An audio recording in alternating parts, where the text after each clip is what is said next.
ನಮಸ್ತೆ ಸ್ನೇಹಿತರೆ. ತುಂಬಾ ಅಚ್ಚರಿ ಎನಿಸುವ ಘಟನೆಗಳು ನಮ್ಮ ಜೀವನದಲ್ಲಿ ತುಂಬಾ ನಡೀತಾ ಇರುತ್ತೆ.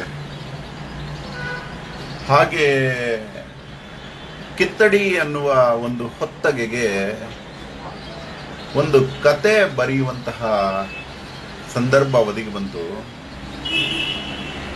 ಸುಮಾರು 6 ವಾರ ಆಗಿರ್ಬೋದು. ಬೆಳಗಿನ ಜಾವ ಒಂದು ಕತೆ ಇವನ ತಲೆಗೆ ಬಂತು. ಅದು ಕಿತ್ತಡಿಗೆ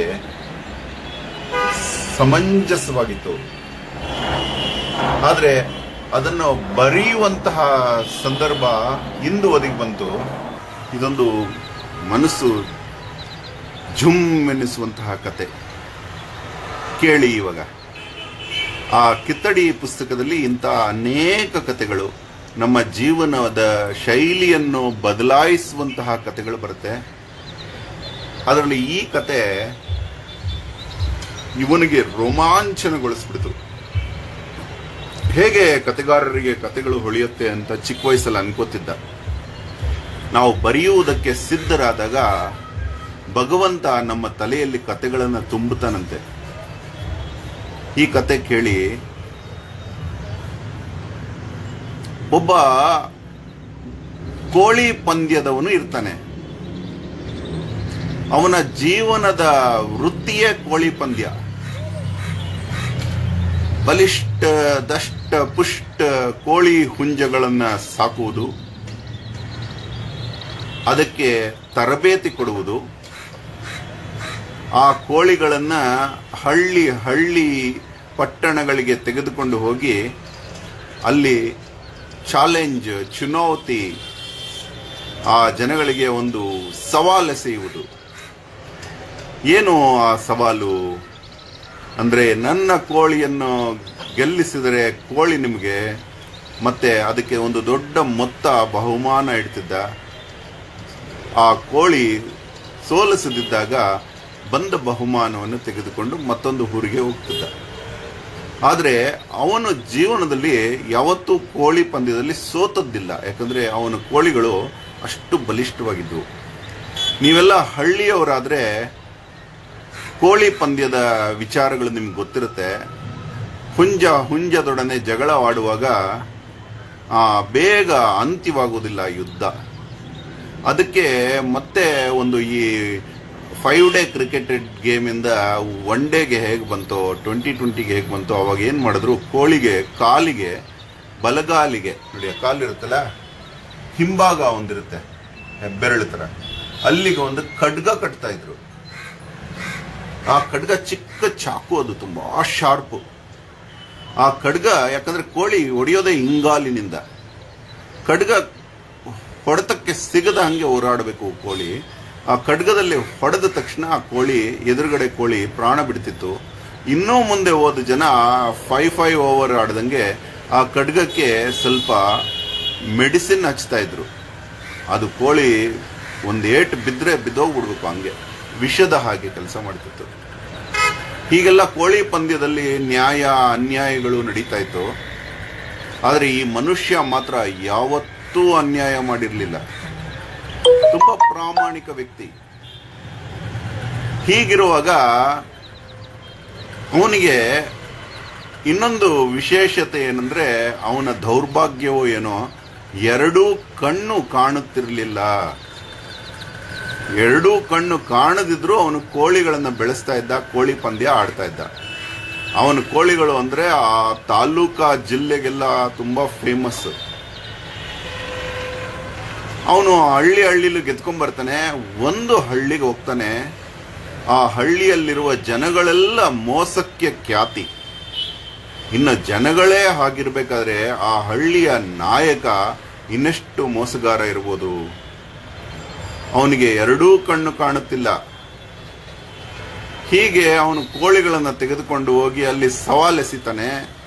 ಆ ಊರಿನ ಜನ ನಾಲಿಗೆ ಚಪ್ಪರಿಸಿಕೊಂಡು, ಯಾಕೆಂದ್ರೆ ಆ ಕೋಳಿ ಸೋತ್ರೆ ಇಂಥ ಬಲಿಷ್ಠ ಕೋಳಿಗಳು ಅವರಿಗೆ ಸಿಗತ್ತಾವತ್ತು ಆಹಾರವಾಗಿ ಅಂತ ತಿಳಿದುಕೊಂಡ್ರು. ಇವನನ್ನ ಎಷ್ಟೊತ್ತು ಮೋಸ ಮಾಡೋದು ಅಂತ. ಅವನದು ಒಂದು ಪದ್ಧತಿ ಇತ್ತು. ಎಲ್ಲರನ್ನೂ ನಂಬುತ್ತಿದ್ದ, ಅವನು ಸತ್ಯವನ್ನೇ ನುಡಿಯುತ್ತಿದ್ದ. ನಂಬುತ್ತಿದ್ದ. ಅವನು ಕೋಳಿ ಸೋತಾಗ ನಗು ನಗುತ್ತಾ ಕೊಟ್ಟುಬಿಡುವಂತಹ ಮನಸ್ತತ್ವವನ್ನು ಹೊಂದಿದ್ದ. ಎದುರು ಮನುಷ್ಯ ಅನ್ಯಾಯ ಅಂತ ಹೇಳಿದ್ರೆ ಮತ್ತೆ ಆಟ ಆಡಿಸ್ತಿದ್ದ. ಹೀಗೆ ಅವನಲ್ಲಿ ಲವ್, ಟ್ರೂತ್, ಟ್ರಸ್ಟ್, ಡಿಟ್ಯಾಚ್ಮೆಂಟ್ ಎಲ್ಲ ಪಿಲ್ಲರ್ಸ್ ಆಗಿ ಅವನನ್ನು ಕಾಪಾಡ್ತಾ ಇತ್ತು. ಹಾಗಾಗಿ ಅವನಿಗೆ ಒಂದು ಅಭ್ಯಾಸ ಇತ್ತು.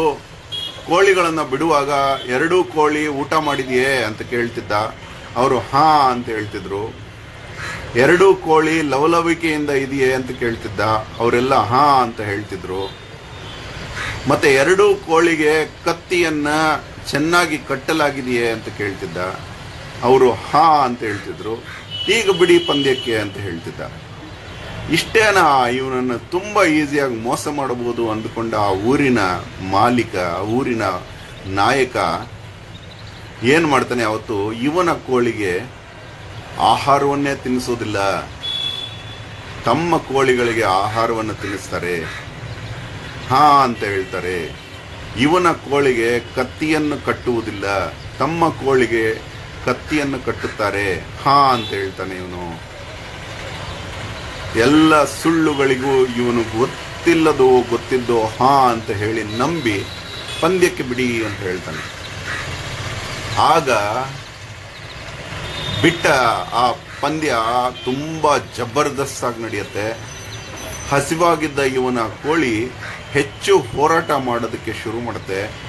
ಆ ಎದುರಿಗಿದ್ದ ಕೋಳಿ ಹೆಚ್ಚು ತಿಂದ ಕಾರಣವೋ ಏನೋ ಮಂಕಾಗ್ಬಿಡುತ್ತೆ. ಬಟ್ ತನ್ನ ಕಾಲಿಗೆ ಖಡ್ಗ ಇದೆ. ಆದರೆ ಹೀಗೆ ಆದಷ್ಟು ಯುದ್ಧ ನಡೆಯುತ್ತೆ ಈ 2 ಕೋಳಿಗಳ ನಡುವೆ. ಆದರೆ ಇವನ ಕೋಳಿ ತುಂಬಾ ಬಲಿಷ್ಠವಾಗಿದ್ದರಿಂದ ಎಗರಿ ಹಿಂಭಾಗದ ಕಾಲಿನಿಂದ ಆ ಮೋಸ ನಾಯಕನ ಕೋಳಿಯ ತಲೆಗೆ ಹೊಡೆಯುತ್ತೆ. ಆ ಏಟನ್ನ ಸಹಿಸಲಾರದ ಆ ನಾಯಕನ ಕೋಳಿ ಮೇಲೆ ಹಾರಿ ಚಪ್ಪಾಳೆ ಹೊಡೆಯುತ್ತಿದ್ದ ಆ ನಾಯಕನ ತಲೆಯ ಮೇಲೆ ಬೀಳುತ್ತೆ. ಆಗ ತನಗೆ ಕಟ್ಟಿರುವ ಕತ್ತಿ ನಾಯಕನ ಕಣ್ಣಿಗೆ ಚುಚ್ಚಿಕೊಂಡು ಕಣ್ಣು ಹೊರಟೋಗುತ್ತೆ. ಅವನು ಆ ನೋವಿಗೆ ವಿಲ ವಿಲ ವಿಲ ಒದ್ದಾಡ್ತಾನೆ. ಅದೇ ಕ್ಷಣದಲ್ಲಿ ಅವನ ಒಳಗಡೆ ಒಂದು ಮಂಥನವಾಗುತ್ತೆ. ನಾನು ಮಾಡಿದ ಮೋಸದ ಫಲ ಇದು, ಕಣ್ಣು ಹೋಯ್ತಲ್ಲ ಅಂತ ವಿಲ ವಿಲ ಒದ್ದಾಡಿ ಅಳುತ್ತಾ ಅವನು ಆ ಕುರುಡ ಕೋಳಿಯ ಮಾಲೀಕನ ಕಾಲಿಗೆ ಬೀಳ್ತಾನೆ. ನಾನು ನಿನ್ನ ಜೊತೆ ಮೋಸ ಮಾಡಿದೆ, ಅದರ ಪರಿಣಾಮ ಇವತ್ತು ನನ್ನ ಕಣ್ಣು ಹೋಯಿತು, ನನ್ನದೇ ಕೋಳಿ ನನ್ನ ಕಣ್ಣು ಹೋಯಿತು ಅಂತ ಹೇಳಿದಾಗ ಆ ಕುರುಡ ಕೋಳಿಯ ಮಾಲೀಕ ಆ ತನ್ನ 2 ಕಣ್ಣುಗಳಿಲ್ಲದೆ ಗಹಗಹಿಸಿ ನಗುತ್ತಾ, ವಿಕೃತ ಅಲ್ಲ, ಸಮಾಧಾನ ಪಡಿಸ್ತಾನೆ, ನಗ್ತಾನೆ. ಆ ನಗುವಿಗೆ ಹೌದಾ ಅಂತ ನಗ್ತಾನೆ. ಆ ನಗುವಿಗೆ ಅರ್ಥ ಕೇಳಿದ ಊರಿನ ಜನರ ಮಧ್ಯೆ ಇರುವ ನಾಯಕ, ಏನಪ್ಪ ಹಾಗೆ ನಗ್ತಾ ಇದೆಯಾ, ಏನ್ ಕಾರಣ ಅಂದ್ರೆ ಅವನು ಹೇಳ್ತಾನೆ, ನೋಡಿ ಹಿರಿಯರೇ, ಇವನು ಅನೇಕ ಊರುಗಳಿಗೆ ಹೋದ, ನಿಮ್ಮೂರಿಗೂ ಬಂದ, ಅನೇಕ ಊರುಗಳಲ್ಲಿ ಇವನ ಕ್ಷೇಮ ಸಮಾಚಾರ ವಿಚಾರಿಸ್ಕೊಂಡ್ರು. ನಿಮ್ಮೂರಿಗೆ ಬಂದ, ನೀವು ಕ್ಷೇಮ ಸಮಾಚಾರವೂ ವಿಚಾರಿಸಲಿಲ್ಲ. ನೀವು ಒಂದು ಮಾತು ಇವನನ್ನ, ನಿನ್ನ ಕಣ್ಣು ಹೇಗೆ ಹೋದ್ವಪ್ಪ, ಯಾಕೆ ಕಣ್ಣಿಲ್ಲ ಅಂತ ಕರುಣೆಯ ಪ್ರಶ್ನೆ ಕೇಳಲಿಲ್ಲ. ಕೇಳಿದಿದ್ರೆ ಈ ಅವಘಡ ನಡೆಯುತ್ತಿರಲಿಲ್ಲ ಅಂತ ಹೇಳಿ ಮೌನವಾಗ್ತಾನೆ. ಅಲ್ಲಿರೋರೆಲ್ಲ ಗಾಬರಿ ಆಗ್ತಾರೆ, ಹೌದಲ್ಲ ಎಂತ ತಪ್ಪು ಮಾಡಿಬಿಟ್ವಿ ಅಂತ. ಇವನು ಗಿಂತ ನೀವು ಶ್ರೇಷ್ಠ ದಣಿಗಳೇ, ಎದ್ದೇಳಿ ಅಂತ ಹೇಳ್ತಾನೆ. ಯಾಕಂದ್ರೆ ಇವನು 2 ಕಣ್ಣು ಕಳೆದುಕೊಂಡ ಮೇಲೆ ಕಲಿತ ವಿದ್ಯೆಯನ್ನ ನೀವು ಒಂದೇ ಕಣ್ಣಿಗೆ ಕಲಿಯುವಂತಾಯ್ತಲ್ಲ, ನೀವೇ ಅದೃಷ್ಟವಂತರು ಅಂತ ಹೇಳಿ ತನ್ನ ಮಾತನ್ನ ಮುಗಿಸ್ತಾನೆ. ಅಲ್ಲಿಗೆ ಆ ಕತೆ ಮುಗಿಯುತ್ತೆ. ಧನ್ಯವಾದ. Thank you very much.